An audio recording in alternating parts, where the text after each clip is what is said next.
Graça e paz do Senhor Jesus a toda a igreja, amém? Glória a Deus. Amados, que presença poderosa de Deus nessa noite. Glória a Deus pelo que o Senhor tem feito em nosso meio.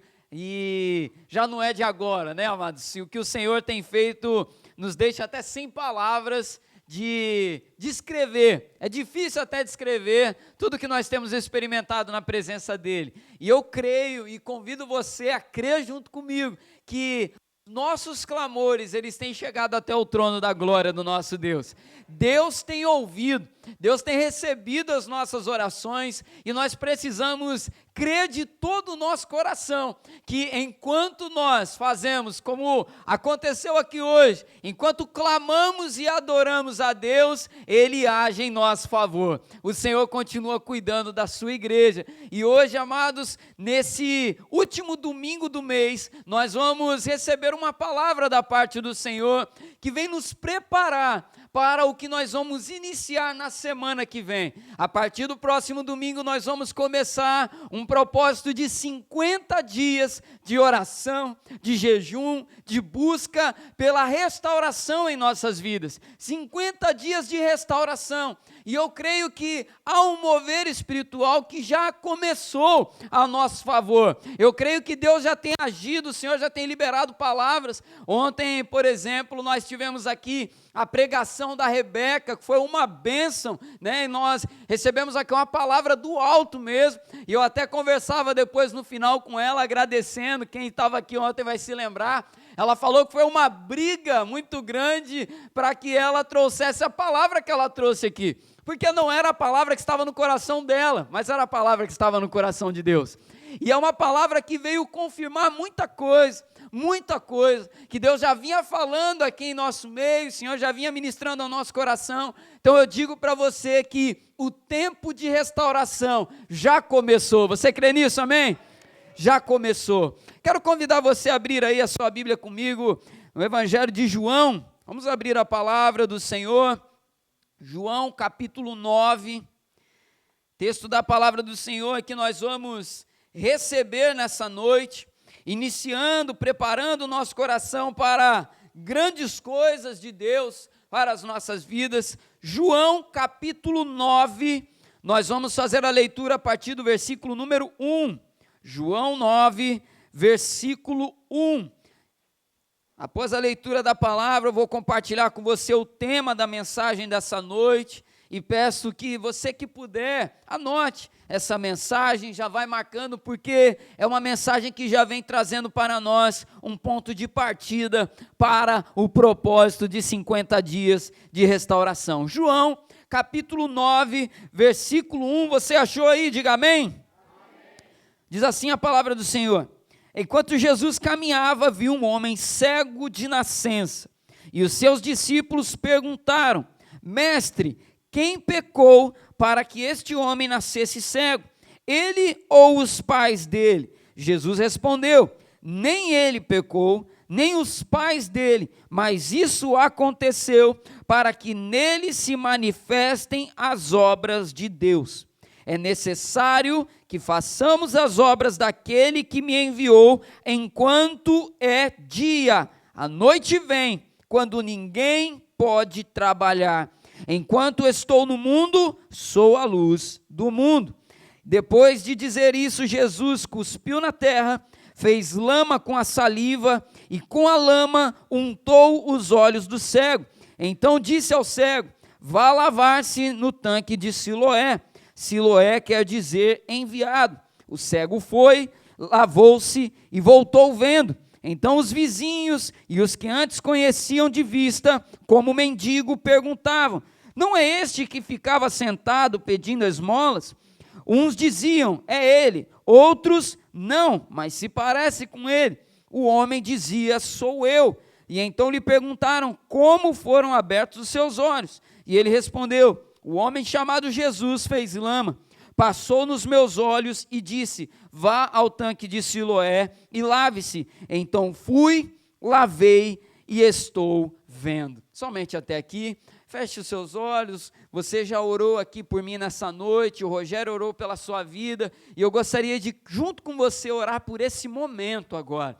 que você comece a orar, pedindo ao Senhor que prepare aqui nesse ambiente, um ambiente favorável para que a semente do Evangelho seja ministrada ao seu coração, um ambiente onde os corações estejam inteiramente voltados para Deus. Senhor, a Tua palavra está lida nessa noite, e nós te pedimos agora pela Tua graça, pela Tua misericórdia, que o Senhor fale conosco aqui nesse lugar. Senhor, que a Tua palavra venha a ser ministrada com poder e autoridade do Teu Espírito Santo, que nós possamos receber essa palavra, Senhor, como aquele que recebe um grande tesouro, que nós possamos guardar, Senhor, no nosso coração, para colocar em prática nas nossas vidas. Nós te pedimos a Tua bênção nesse momento, e oramos assim em nome de Jesus. Toda a igreja diga amém. Você pode se assentar, deixa a sua Bíblia aberta aí para ir acompanhando o texto bíblico, e vamos para a palavra do Senhor nessa noite. Tema da mensagem: o olhar para as ruínas.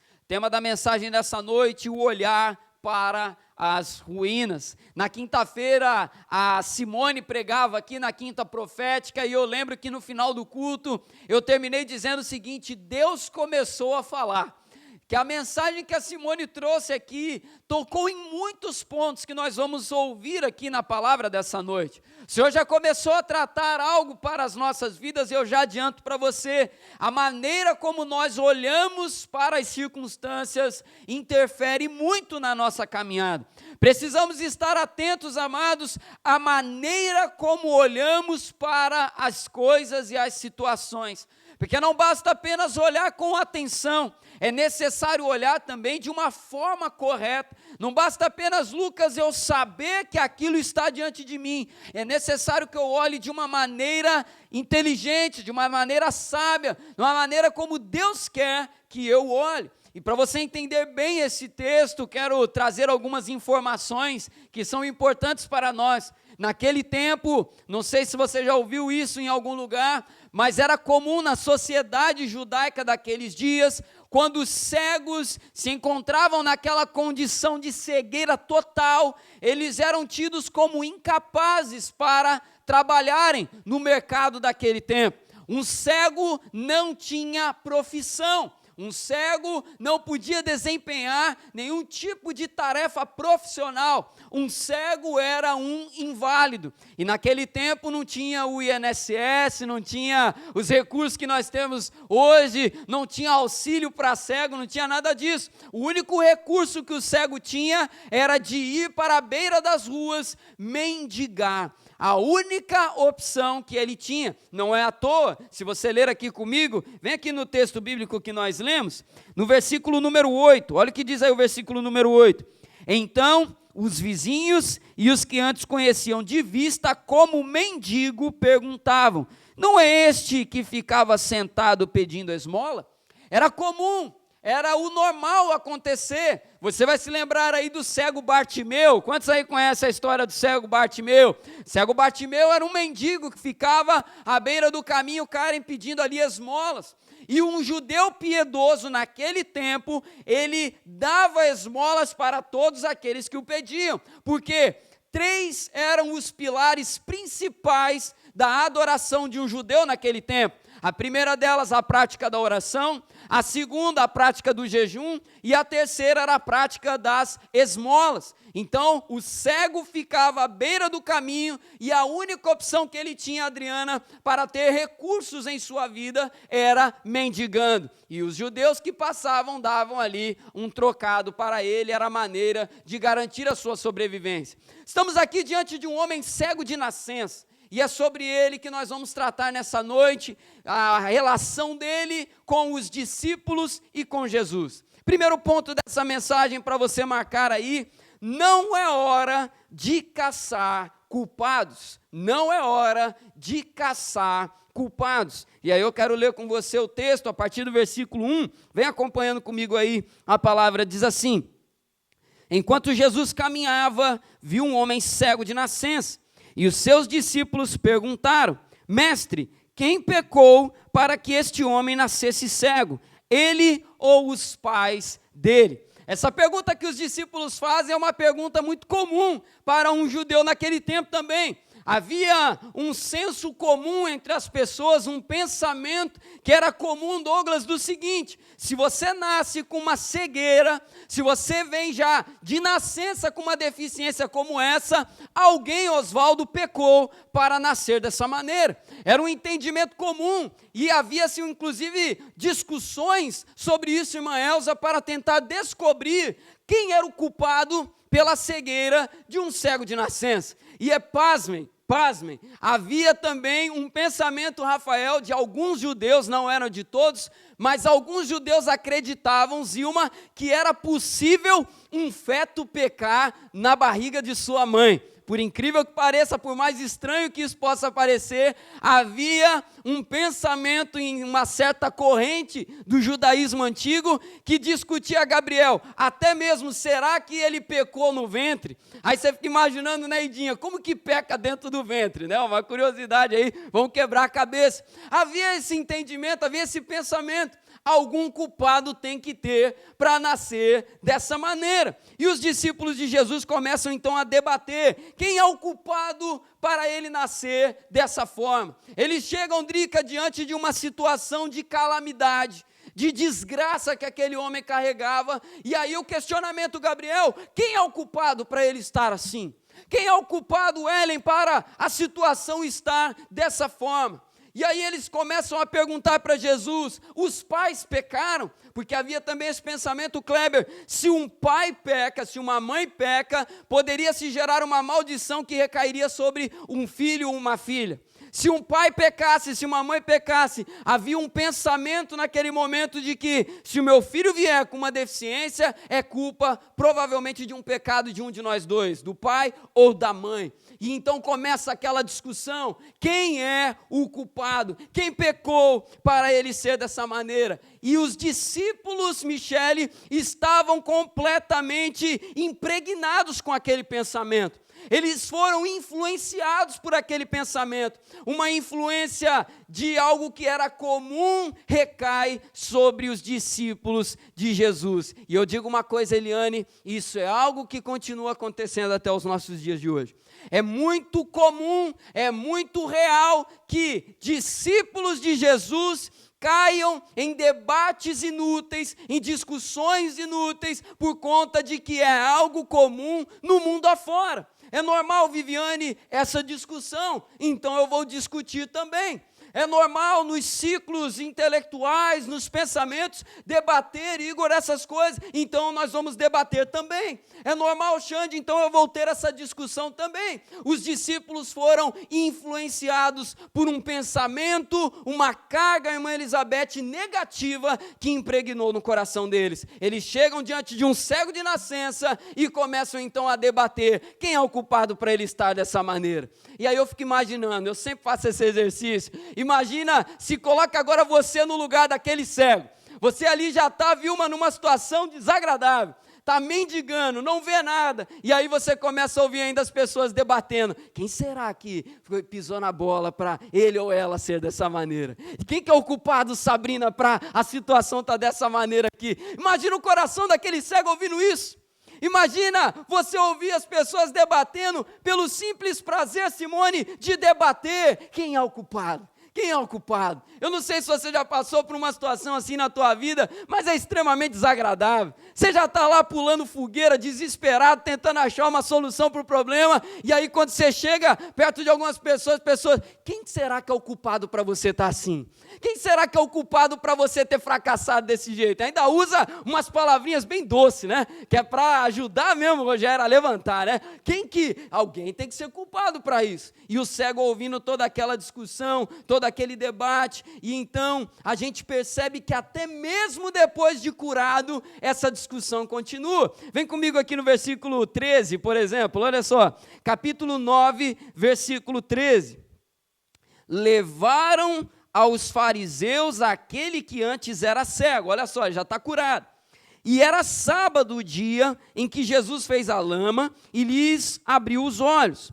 E então os fariseus lhe perguntaram outra vez, como podia ver? E ele respondeu, ele pôs lama sobre os meus olhos, lavei-me e estou vendo. Agora vem comigo para o versículo 34. Olha aí onde chega a discussão. Mas eles disseram: você nasceu cheio de pecado e quer nos ensinar, e o expulsaram dali. Ou seja, mesmo depois de curado, continua a discussão. Agora não é mais quem é o culpado, mas quem que curou esse homem aí. E a discussão gira em torno daquilo. Não há em nenhum momento uma celebração, Andréia, pela cura daquele homem. E eu quero trazer essa palavra para os nossos dias atuais. Quando nós olhamos para as ruínas na nossa vida, quando nós olhamos para áreas que precisam de restauração, se tem uma coisa, Samile, que impede o avanço da restauração da nossa vida, é perder tempo tentando achar quem é o culpado para eu estar dessa maneira hoje. Ficar discutindo, Ana, quem será que pisou na bola para que eu estivesse assim dessa maneira hoje? Tem que ter um culpado. Alguém fez algo muito errado para eu estar dessa maneira. A discussão, essa busca de quem é o culpado, de quem fez algo desagradável para me derrubar, é uma perda de tempo. Quer atrasar na sua vida uma restauração? Fique tentando descobrir quem é o culpado do seu estado atual. Por isso o tópico dessa mensagem eu começo dizendo para você: não é hora de caçar culpado. Se você já identificou na sua vida algo que precisa ser restaurado, eu digo para você, foca na restauração. Não perca tempo tentando descobrir quem é o culpado da ruína na sua vida.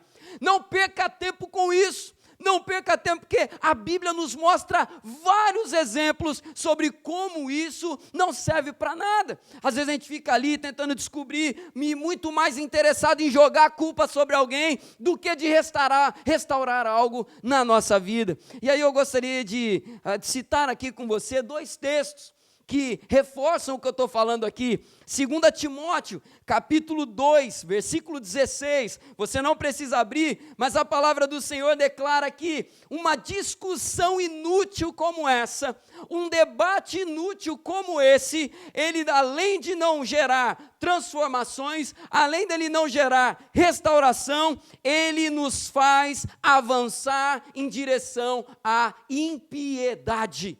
Ele nos faz avançar em direção à impiedade. A chance de pecarmos caçando culpados é enorme. A chance de nós cometermos um pecado e habitarmos nesse pecado é muito grande. A prática de caçar culpados gera muita injustiça. Muita injustiça foi feita em busca de culpados de problemas nas vidas de muitas pessoas.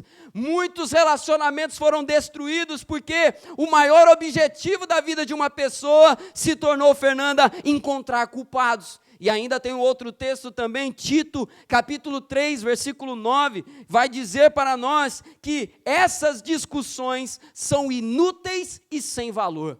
Discussões inúteis e sem valor. E aí eu já quero então começar a lançar luz para você, baseado nessa palavra, sobre que tipo de postura temos que ter, irmão Denesi, olhando para as ruínas na nossa vida. Vou pedir para projetar, para não perder o costume, Neemias capítulo 2, por favor, versículo 11. Neemias capítulo 2, versículo 11. Nós vamos ler alguns versículos aí, do 11 até o 18. Neemias capítulo 11, versículo 18, Neemias 2, do 11 ao 18, diz assim: então cheguei a Jerusalém, e depois de esperar 3 dias, me levantei à noite, junto a uns poucos homens que estavam comigo. Não declarei a ninguém o que o meu Deus havia posto no meu coração, para eu fazer em Jerusalém. Não havia comigo animal algum, a não ser o que eu montava. De noite saí pelo portão do vale, em direção à fonte do dragão e ao portão do monturo, e inspecionei as muralhas de Jerusalém, que estavam em ruínas, e cujos portões tinham sido destruídos pelo fogo. Passei no portão da fonte e ao tanque do rei, mas não havia lugar por onde o animal que eu montava pudesse passar. E subi à noite pelo vale, sempre inspecionando as muralhas. Voltei, entrei pelo portão do vale e fui para casa. Os magistrados não sabiam aonde eu tinha ido e nem o que eu tinha feito, pois até ali eu não havia declarado coisa alguma, nem aos judeus, nem aos sacerdotes, nem aos nobres, nem aos magistrados, nem aos demais que iriam fazer a obra. Então eu lhes disse: vocês estão vendo a miséria que nós estamos? Jerusalém em ruínas e os seus portões destruídos pelo fogo. Venham, vamos reconstruir as muralhas de Jerusalém para nos livrarmos desta vergonha. E lhes declarei como a mão bondosa do meu Deus havia estado sobre mim, e também as palavras que o rei me havia falado. Então disseram: vamos nos preparar e começar a reconstrução. Então se prepararam para fazer esta obra. Amados, esse texto aqui nos mostra alguns detalhes importantes. A primeira deles é o seguinte: quando nós temos uma ruína diante de nós, Rogério, a primeira coisa que nós temos que fazer é tomar ciência do que está destruído. É tomar ciência do que está ao chão, daquilo que um dia foi grande e que hoje já não é mais. A primeira coisa, Karen, que precisamos fazer é observar e identificar as ruínas. A segunda coisa que a gente vê nesse texto aqui de Neemias é que um olhar atento para os destroços vai mostrar para nós a direção da reconstrução que precisamos operar. Quando Neemias vai vendo o tamanho dos destroços, ele vai pontuando: olha, eu tenho que reconstruir essa parte está dessa maneira, a reconstrução nessa outra área está assim, nessa outra está assado. E uma última coisa, isso levou Neemias e aqueles homens a um movimento de reconstrução. Note que em nenhum momento ele ficou ali discutindo: Adriana, quem é o culpado para Jerusalém ter chegado a esse ponto? Em nenhum momento, irmã Elza, ele levanta essa discussão. A única hora que Neemias pega para falar alguma coisa é para dizer assim: vamos reconstruir os muros. Vamos fazer essa grande obra. Sabe por que ele faz essa declaração? Sabe por que, Caio, que ele fala isso? Porque quem tem condições, autoridade, capacidade de reconstruir, não perde tempo. O foco principal é reconstruir o que foi destruído e não ficar caçando culpado. O propósito maior nas nossas vidas é a reconstrução, é a restauração. E depois de restaurado você vai ver que não tinha coisa melhor para fazer do que empenhar os esforços nessa direção. E aí eu quero avançar com você já para o segundo ponto da mensagem. Se nós não devemos ficar caçando culpados, o que nós precisamos fazer? Segundo ponto da mensagem: enxergando com desejo de restauração. Enxergando com o desejo de restauração. E aí eu quero ler com você, voltando para João, a resposta que Jesus dá para os discípulos. Olha o que Jesus fala no versículo 3. Os discípulos fazem aquela pergunta toda e Jesus responde para eles o seguinte: Jesus respondeu: nem ele pecou e nem os pais dele, mas isso aconteceu para que nele se manifestem as obras de Deus. Eu vou ler de novo a resposta de Jesus: nem ele pecou e nem ele pecou e nem os pais dele, mas isso aconteceu para que nele se manifestasse as obras de Deus. Lembra que eu falei, quando a gente fica caçando culpado, a chance de a gente fazer uma injustiça é grande? Se eles tivessem sentenciado alguém como culpado da condição daquele homem, eles teriam cometido uma injustiça. Jesus mostra, Patrícia, não tem culpados nessa história. Não é culpado nem ele, nem a família dele. Às vezes a gente fica discutindo certas coisas que não é para a gente discutir, e Jesus vai nos ensinar aqui então qual é o olhar que precisamos ter. E eu digo para você nessa noite, peço para você repetir comigo, diga assim: enxergar com desejo de restauração. Queira restauração na sua vida. Olhe, mas olhe com aquele desejo, Isaac, de restauração. Olha com desejo profundo e fala: é o que eu quero, É o que eu quero. Júlia, olhar para a situação e dizer, é isso que eu quero. É olhar com esse interesse. Jesus começa então eliminando o engano dos discípulos. Ninguém pecou. Vocês estão olhando de uma maneira errada. Isso aconteceu para que nele se manifestem as obras de Deus. Para que nele se manifeste o que Deus tem para fazer. O olhar que Jesus nos ensina vai nos afastar da tentação de ficar especulando coisas. Especulação não muda nada. Especulação não muda nada. Muito pelo contrário, a especulação vai nos manter afastados de quem está sofrendo. A especulação vai nos manter afastados. Note uma coisa nesse texto aqui, Arthur. Em nenhum momento eles se aproximaram do cego. Em nenhum momento eles foram na direção do cego para fazer algo bom por ele. Eles ficaram distantes, olhando o cego de longe e debatendo entre si. Quem é o culpado por essa situação? Enquanto a gente perde tempo, Edgar, debatendo e especulando quem é o culpado pela minha ruína, quem é o culpado pelo que está destruído na minha vida, eu fico longe do que precisa ser restaurado. Eu fico longe do problema que precisa ser tratado. É muito mais fácil discutir sobre o problema do que meter a mão lá e resolver a situação. A especulação nos mantém afastados da resolução do problema e da restauração. Especulação manteve os discípulos longe do cego. Uma outra coisa que a especulação faz, ela nos torna inoperantes. Olha a oportunidade que os discípulos estavam perdendo, eles se tornaram, Simone, inúteis. Inúteis. Do que adianta ser discípulo de Jesus, com autoridade do céu, com poder de Deus, cheio da presença do Espírito Santo, e ficar apenas discutindo e debatendo quem é culpado. Que desperdício de virtude, que desperdício de bênçãos de Deus, William, ficar apenas de longe, Marcele, quem é o culpado? Isso nos torna inúteis. E amados, infelizmente, quando a gente cai nessa situação, a gente vira, sabe o que? Aquele sal que perdeu o sabor, serve para mais nada, é igual areia, se jogar no meio de qualquer coisa não faz diferença nenhuma, irmã Elza. E eu digo para você, especulação faz você desperdiçar, irmão Ronaldo, o potencial espiritual que há dentro de você.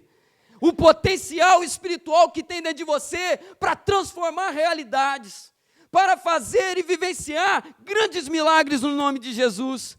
Tudo que o diabo mais quer é manter a gente dessa maneira. Vamos manter eles discutindo aqui. Quem é que está mais perto do ideal? É quem? É quem dá o glória a Deus mais alto? É quem canta hino? É quem canta corinho de fogo? Ah, é o quê? É predestinação? É livre-arbítrio? Ah, é o quê? É azul? É vermelho? Vamos manter eles discutindo aqui que nenhum problema se resolve. Nenhum problema se resolve. Vamos ficar discutindo aqui, quem que é o culpado? Ah, há 3 anos atrás, há 10 anos atrás, você fez isso comigo, por isso que eu estou nesse estado aqui. 10 anos se passaram, nada mudou. E continuo discutindo quem é o culpado. Ah não, o culpado é fulano. Fulano às vezes já até morreu, há muitos anos atrás. O culpado é ele por eu estar da maneira como estou. Beleza, e aí? Não, eu vou continuar aqui discutindo e culpando ele lá. Isso vai te manter inoperante. Quer perder a oportunidade de viver restauração na sua vida? Fica perdendo tempo com essas coisas. Uma outra coisa ainda sobre a especulação é que ela fere ainda mais. Quer machucar uma pessoa, ela já está caída no chão e você chegar perto dela e ficar perguntando quem é o culpado por isso ter acontecido. Quer ver a ferida aumentar? Fica perguntando isso para ela, quem é o culpado? Se for uma outra pessoa, ela vai se ferir muito mais. E se for você, essa ferida vai só aumentar. Ela vai só se aprofundar. Porque especulação machuca mais. Olha, eu não sei você, mas eu, quando era menor, eu ralei muitas vezes o joelho. Meu joelho está inteiro hoje aqui, é porque ele foi aprovado, né? Se bem que eu faço assim de vez em quando, ele dá uma estraladinha. Caindo de bicicleta, caindo jogando bola. Quantas vezes eu ralei o joelho? Que Deus livre o Bernardo desses ralados todos. Que misericórdia.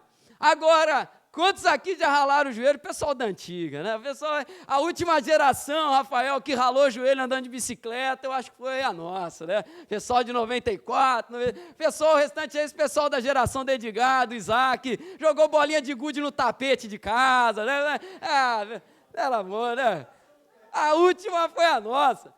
Ah, rapaz, imagina aí seu joelho ralado já, ô delícia, dá até um negócio, já fico imaginando. Só um parênteses aqui, eu lembro uma vez que eu peguei uma bicicletinha minha, eu fui andar, rapaz, Oswaldo, eu estava voltando do posto, fui encher o pneu da bicicleta, e eu voltando naquele gás, né, achando que era o, sei lá quem aí, né, achando que era o bambambam da bicicleta. Meu irmão, o pé escapou do pedal, entrou no garfo, só viu o bichinho virando. Falar, rapaz, Deus livra a gente, né? Ralei joelho, ombro, e ainda chega em casa, o que a mãe faz? Dá carinho? Volta para casa para ver, né? Apanha mais ainda. Quem mandou fazer isso? Vai pro chuveiro lavar esse troço. Agora imagina aí uma ferida aberta já. Mete o dedo nela lá. Gostoso, né? Pega o dedo lá e põe lá onde está ralado lá e cutuca. É isso que acontece quando a gente já está ferido e quer ficar especulando quem é o culpado. Fica tocando toda hora, quem é o culpado disso aqui? Dói na gente. E continua sentindo dor e continua cutucando lá. Quem é o culpado? Quem é o culpado? Não vai fechar a ferida, vai piorar ela e não vai resolver nada. Então, falando aqui sobre a especulação, ela mantém a gente afastado do problema, ela vai também tornar a gente inoperante, e ela vai ferir ainda mais. A especulação, se você está anotando, anote essa frase aí que é importante. A especulação, os debates inúteis, mantêm as portas da restauração fechadas. A especulação, os debates inúteis vão manter as portas do milagre fechadas. Não vai mudar absolutamente nada. Nada. Não vai mudar nada. E quando a gente olha, amados, para a palavra de Deus, o Senhor Jesus começa a dar um outro direcionamento aqui. Discípulos, vocês estão olhando errado para esse homem. Vocês estão olhando de uma maneira equivocada e pior. Vocês estão machucando ainda mais esse homem. Vocês estão piorando o sofrimento dele. Ele não precisa desse debate. Ele precisa de uma intervenção de Deus. Ele precisa de uma intervenção do alto. E eu digo isso também para as suas ruínas, para as áreas da sua vida que precisam ser restauradas. Sabe o que ela precisa? De ação de Deus que Ele vai liberar sobre a sua vida quando você se posicionar. Deus responde, Deus age, Deus faz. Agora, tudo que a gente precisa fazer, em primeiro lugar, parar de perder tempo com o que não vale a pena. Abandona. Sabe, tem certos debates e discussões na nossa vida, sabe o que a gente tem que fazer? Amassar e jogar no lixo. Chega! Eu não vou mais ficar discutindo isso não, eu quero avançar. Eu não vou mais ficar debatendo o culpado da ferida, eu quero avançar. E aí eu chego com você para o último ponto da mensagem, que é onde eu quero gastar mais um tempinho com você. Agindo enquanto é dia. Terceiro ponto da mensagem, agindo enquanto é dia. E aí eu quero ler com você o texto bíblico, no versículo 4 em diante, que diz assim: é necessário que façamos as obras daquele que me enviou enquanto é dia. A noite vem, quando ninguém pode trabalhar. Isso daqui que Jesus cita era um ditado que havia naquela época que era muito comum. Naquele tempo a gente sabe bem, não tinha eletricidade. E aí, Beth, anoiteceu, acabou. Não tem mais obra nenhuma. Não tinha esse negócio de dobrar o expediente à noite, não. Anoiteceu, já era. Quem fez, fez. Noite é para descansar. Rapaz, Deus quando dá vontade de voltar, né, um pouquinho isso aí. Anoiteceu, descansa, pelo amor de Deus. Larga o trabalho à noite. Naquele tempo, anoiteceu, acabou. Não tem mais, Marcos, obra para fazer. Jesus pega essa frase aqui e cita ela. Porque, viu, é uma frase que Jesus tira do ambiente profissional, do ambiente do trabalho naquele tempo. Ele fala que usa como exemplo, o que tem que ser feito tem que fazer enquanto é dia. A noite vem, nada mais pode fazer. O máximo que você vai poder fazer é acender uma lamparina que vai iluminar ali alguns centímetros perto de você e não dá para fazer mais nada. E o que isso significa para nós aqui? Esse versículo, essa fala de Jesus, é uma ilustração que nos mostra que quando a noite vem, cessam as oportunidades. Quando a noite vem, acabam-se as oportunidades de uma mudança, de uma restauração. O que Jesus está dizendo para os discípulos aqui é o seguinte: além de vocês estarem olhando de maneira errada para o problema desse homem, vocês estão desperdiçando oportunidade, vocês estão desperdiçando tempo na vida de vocês. E aí, no momento do louvor aqui, hoje, por exemplo, que mover maravilhoso, né? Vou falar de novo aqui que é muito bom quando Deus move em nosso meio, coisa gostosa. Como é bom, amado, sair de casa no domingo sabendo que a gente vai vir para um culto abençoado como esse aqui. Deus vai fazer, né? Que coisa maravilhosa. A gente poder vir para a igreja e saber, já vir na certeza que Deus vai fazer algo especial. Amado, isso é maravilhoso, é ou não é? Isso é maravilhoso. Aí a pergunta que a gente se faz, né? O que nós temos feito com esse tempo na nossa vida? Porque tempos passam, oportunidades passam. A última vez que eu fui na minha igreja de origem, lá em Valência, eu fiquei muito pensativo, André, porque eu cheguei lá, não conhecia quase ninguém. Mudou geral. Todo mundo que era da minha época lá já não era mais. Eu subi para pregar lá, o pastor me apresentou, tinha que apresentar mesmo, porque eu acho que ninguém mais me conhecia lá. Mudou todo mundo. E aí eu fiquei pensando, Marcos, no seguinte: onde está a galera da minha geração? Está cada um para um lado. O tempo de Valência na nossa juventude, Drica, foi maravilhoso, só que esse tempo passou. E aí a gente olha para trás, e aí hoje, quando a gente se encontra e conversa, alguns, Oswaldo, falam assim: como foi bom e como aproveitei. Mas tem outros que viram e falam assim: irmã Elizabeth, era bom e eu desperdicei essa oportunidade. Quisera eu ter aproveitado aquele mover que havia na igreja de Valência para crescer espiritualmente. Quisera eu aproveitar aquele tempo, as células que a gente tinha, os encontros, os retiros, aquela coisa maravilhosa, mas desperdicei essa oportunidade, não levei Deus a sério. O que Jesus está falando aqui vai nessa direção. Aproveite enquanto é dia, porque a noite vem. A noite vem, e ela vem para todos. Tem tempos, estações na nossa vida que passam, simplesmente passam. E a gente tem ali, Zilma, uma oportunidade de ouro que Deus dá para a gente, de viver a restauração. A gente tem, Idinha, uma oportunidade de ouro de viver a restauração. E a pergunta que nós devemos fazer para nós, irmã Elza, é o seguinte: eu estou aproveitando essa oportunidade ou eu estou desperdiçando ela? Eu estou deixando ela se esvair pelos meus dedos?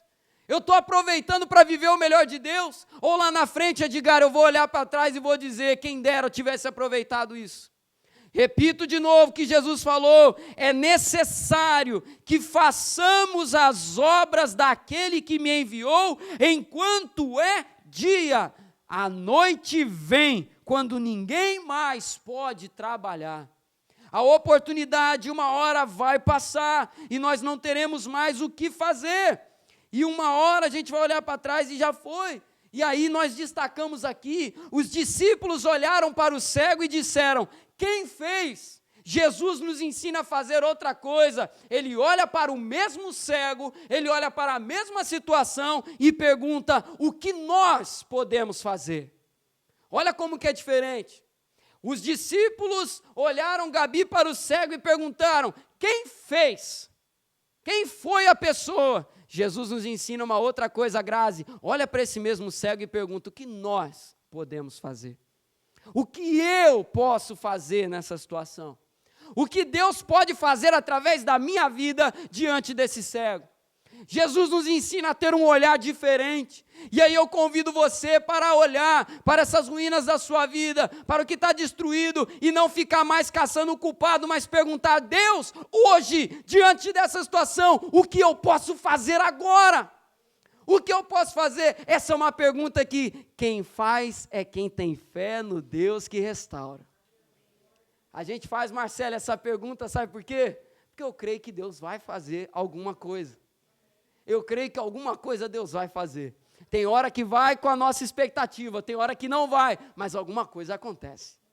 Quando a gente pergunta dessa maneira, Rafael, a gente pode perguntar com clareza e certeza: Senhor, o que eu posso fazer? Porque eu sei que se o Senhor estiver comigo, se eu colocar a mão nessa situação, Fernanda, alguma coisa vai acontecer. Olha diferente para os seus problemas, olha diferente para a sua situação. Nós vamos entrar no propósito, e se você entrar no propósito caçando o culpado, vai passar 50 dias, e vai ser mais 50 dias na sua vida, pura e simplesmente.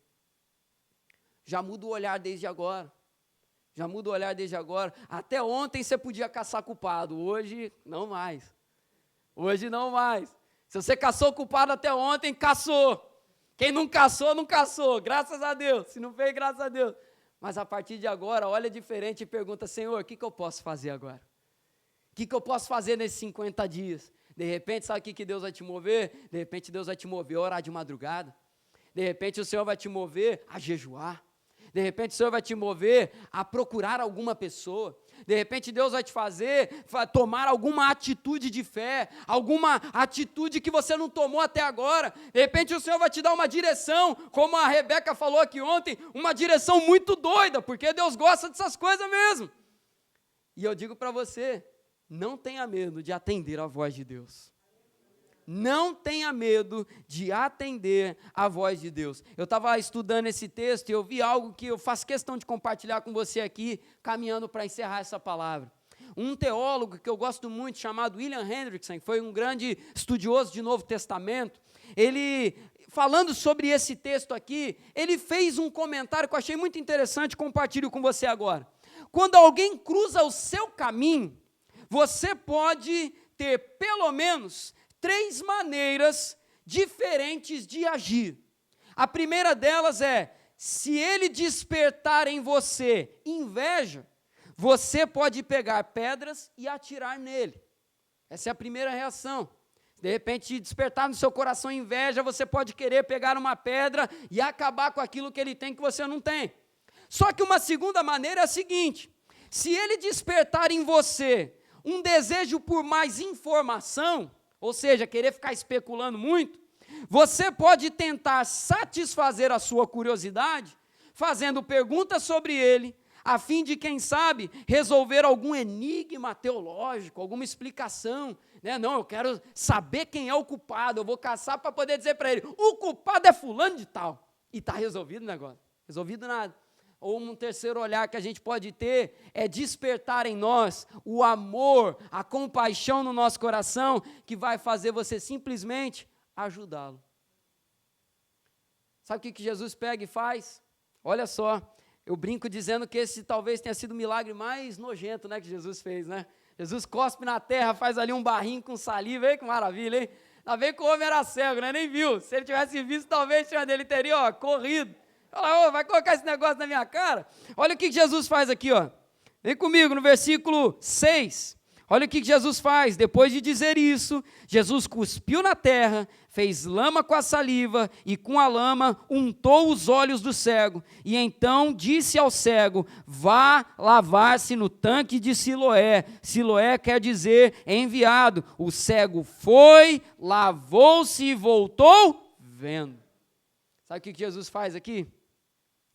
Lembra que eu falei no início da pregação que os debates que aconteciam entre os doutores da lei, né? Quem é o culpado? Imagina lá, Igor, naquele tempo, a reunião dos grandes teólogos dos judeus, debatendo ali, Michele, quem é o culpado da cegueira desse homem? Sabe o que Jesus faz no final? Jesus, ele não faz nada por acaso mesmo. Amados, fazer barro e passar numa ferida era uma prática popular daquele tempo, desesperada de tentar resolver alguns problemas.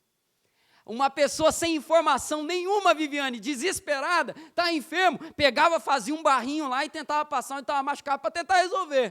Sabe o que Jesus faz? Sabe o que Jesus faz aqui, Beth? Ele pega e simplesmente humilha aquela arrogância dos especuladores e fazendo o seguinte: vocês estão discutindo, essa arrogância toda, eu vou fazer barro, vou curar esse homem com areia, saliva e um pouco de água. Sabe o que Jesus mostra?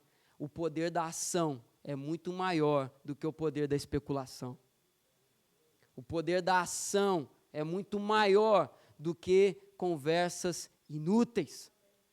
Um pouquinho de terra, uma cuspidinha, uma misturada, passa no olho, pouquinho de água, está feito o milagre. Sabe por quê?